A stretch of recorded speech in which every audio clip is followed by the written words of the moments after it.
तो मेन समस्या है जमीन। तो जमीन आज हमको ये लूटने के लिए, जमीन का मिनरल्स को लूटने के लिए ये यूनिफॉर्म सिविल कोड लाया जा रहा है। और यूनिफॉर्म सिविल कोड यदि एक बार आ गए तो जम्मू कश्मीर 370 जिस तरह हटाया गया, तो यहाँ पर अडानी अंबानी को जमीन लेने में किसी तरह का कोई असुविधा नहीं होगी और हमको खदेड़ने में कोई लाठी डंडा जरूरत नहीं पड़ेगा। उसके लिए हमारे मुखिया साहब को जिंदाबाद, क्योंकि हमने देख चुका है उसको पावर। आज की बात करें ना, ना भारत रे मैंने आपको जेते हो मिट्टी कानून से मिट्टी सुतम से तोल रहे अदो मिट्टी जिनिस ने लया भारत दिसों मुकया तीनों रुपये बढ़ाया भारत दिसों मुकया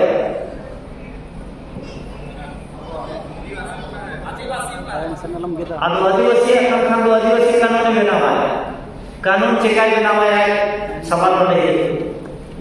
भारत हुई कना non judicial country, Bharat non judicial country कना, तो नॉन जुडिशियल कानून चला, तो जुडिशियल कानून बनावा चिका तो ओना दो अब नोडे मेना ओना भारत रे मिटी ट्रीटी एग्रीमेंट तहत रे मेना और ओना एग्रीमेंट तहत रे अब दो स्वतंत्रता मेना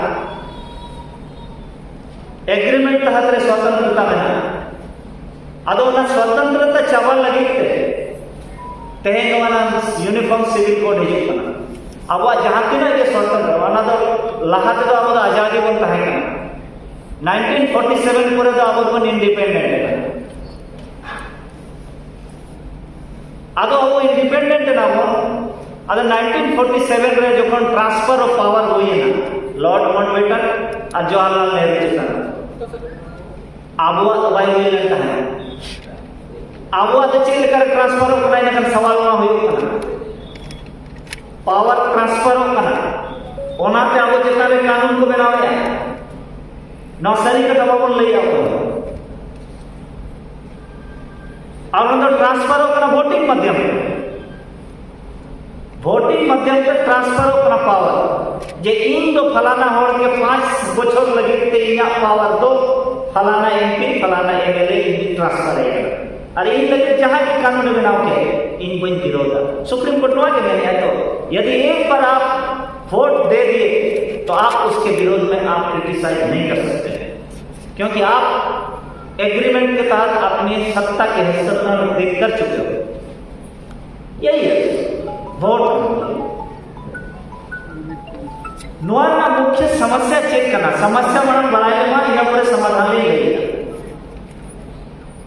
जुदी मन कुसिया खान हॉर्डार पंजाया अराबी सेफ एंड सिक्योरिटी हॉर्डर कोई आंदोलन करने की जरूरत भी नहीं पड़ेगा और हम आदिवासी बचेगा। यूनिफॉर्म सिविल कोड मेरे ऊपर लगेगा। पहले ये समस्या समझना होगा आपको, ये समस्या समझना होगा कि समस्या क्रिएट कौन कर रहा है, ये यूनिफॉर्म सिविल कोड क्यों लाया गया। बहुत सारा हमारे सुरेश सर जी ने अनुच्छेद बोले, मैं अनुच्छेद नहीं बताऊंगा क्योंकि अनुच्छेद आप लोग को सुनने का उतना आवश्यकता नहीं है। मुझे समस्या का समाधान बताना है कि यूनिफॉर्म सिविल कोड को कैसे प्रोटेक्ट करें, कैसे हम उससे बचें, ये मुख्य ये उद्देश्य है।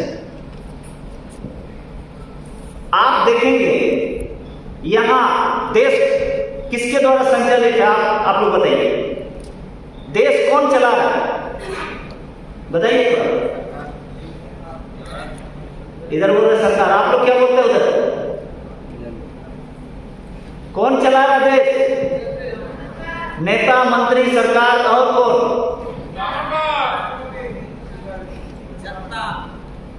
तो उधर तो कुछ आवाज आ रहा है जनता। तो आप लोग को मैं बता दूं कि देश संचालित कर रहा है पूंजीपति लोग, यही हम लोग नहीं पकड़ पाए।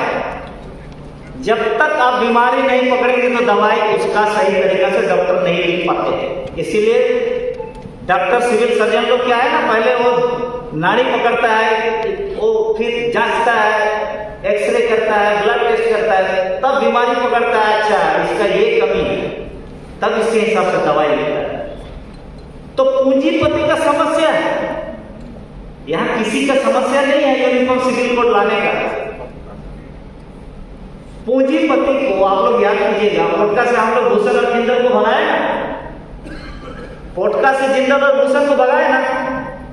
टाटा कंपनी को भी नहीं मिल रहा जमीन। कलीम नगर में 13 को आदिवासी लोग को काट के टुकड़ा करके फेंके तब जाके जमीन मिला। तो समस्या पूंजीपति का है ना। अभी विगत पंजाब हरियाणा में किसान लोग आंदोलन किए ना, एक साल 750 किसान लोग मरे, जमीन का लड़ाई। तो जमीन नहीं मिल रहा पूंजीपतियों को, इसीलिए समान नागरिक संहिता ला रहे हैं कि एक प्रकार का कानून और सब एक समान होंगे। ये वही एक समान है ही नहीं है। यदि एक समान होते तो हमारे ऊपर सर में पेशाब तो गिरता बात नहीं। हम यदि हम समान है, समान बना रहे हैं, पहले मानसिकता तो समान बना। तो समस्या है जमीन का, और जमीन किसके पास है? आदिवासी के पास। और आदिवासी जमीन के नीचे में क्या है? मिनरल। तो इस देश का सबसे धनी व्यक्ति हम लोग आदिवासी हो सकता है, मैंने है, लेकिन फिलहाल नहीं है, लेकिन हो सकता है यदि हम लोग अपना सोच को बदल सकेंगे। तो मेन समस्या है जमीन।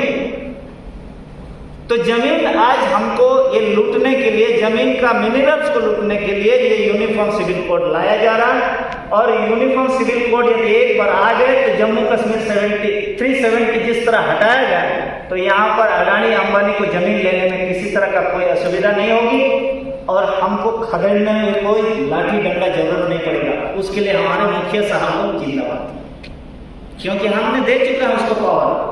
आज जो बात करें ना हम लोग मनकी मुंडा का, मनकी मुंडा से कोई पूछता है, मुखिया लोग से पूछता है। तो पावर तो ट्रांसफर किया हुआ है। हम कोल्हान में विरोध किए थे कि चुनाव नहीं होना चाहिए, लेकिन सरकार मुर्मू जब राइफल और गाड़ी घोड़ा का सजबग सुनाया, दिखाया, तो सब हाथ में कूद पड़े और PIL करके हमको चुनाव करवा दिया, है ना। तो गांव तो डिवाइड हो गया, हम लोग ट्रांसफर कर चुके हैं।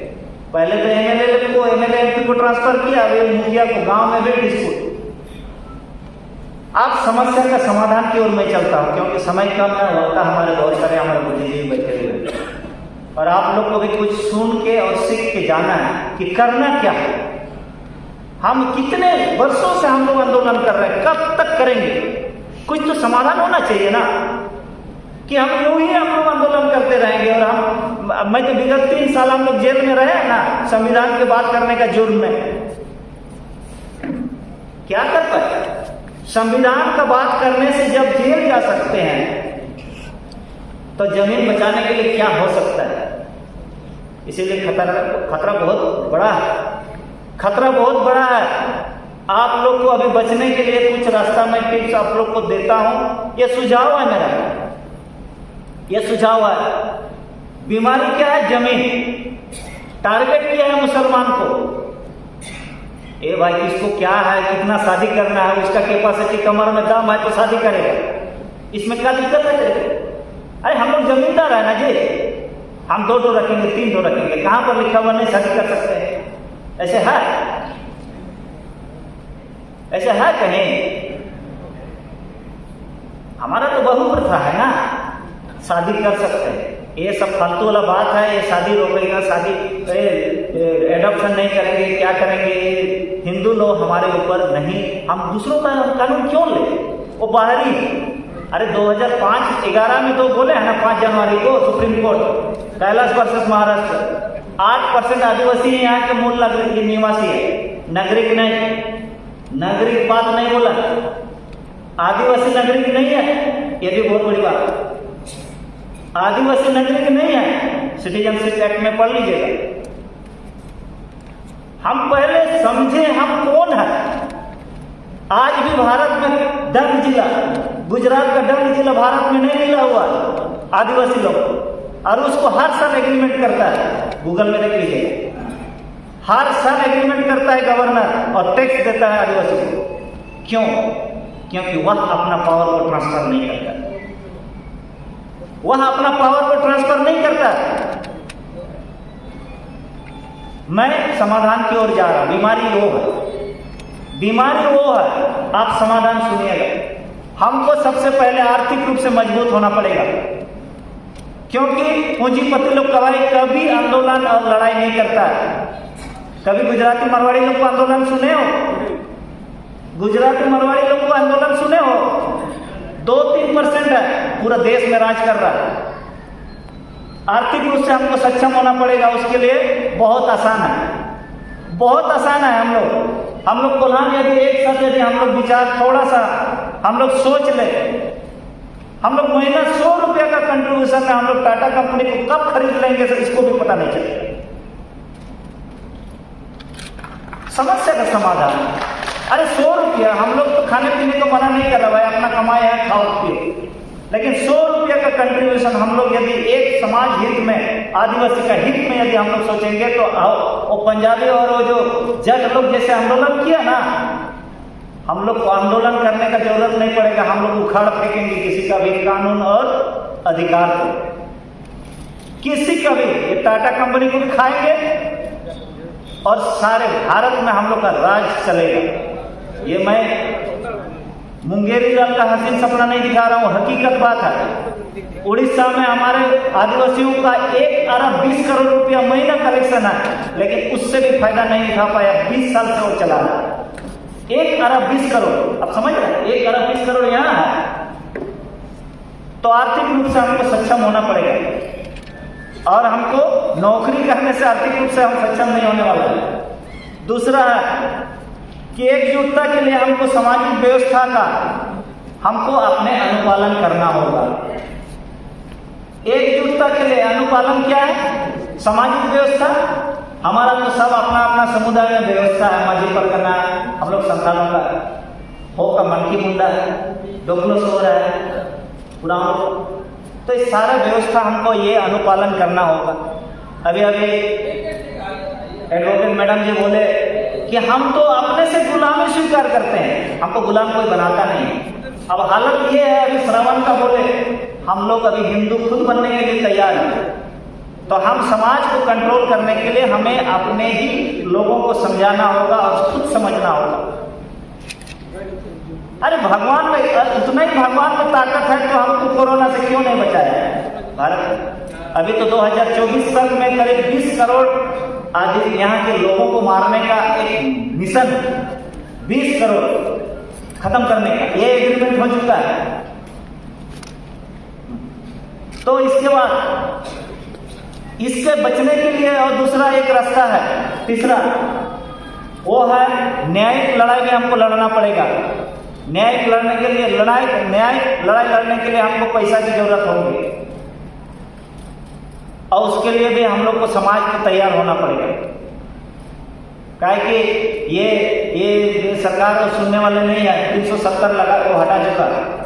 चौथा, राजनीतिक जो आज हम लोग गुलाम बने हुए हैं, चाहे कोई भी पार्टी की हो, जेएमएम, कांग्रेस, बीजेपी, यही तो 3 पार्टियां हैं, बाकी सब तो अलायंस में चल।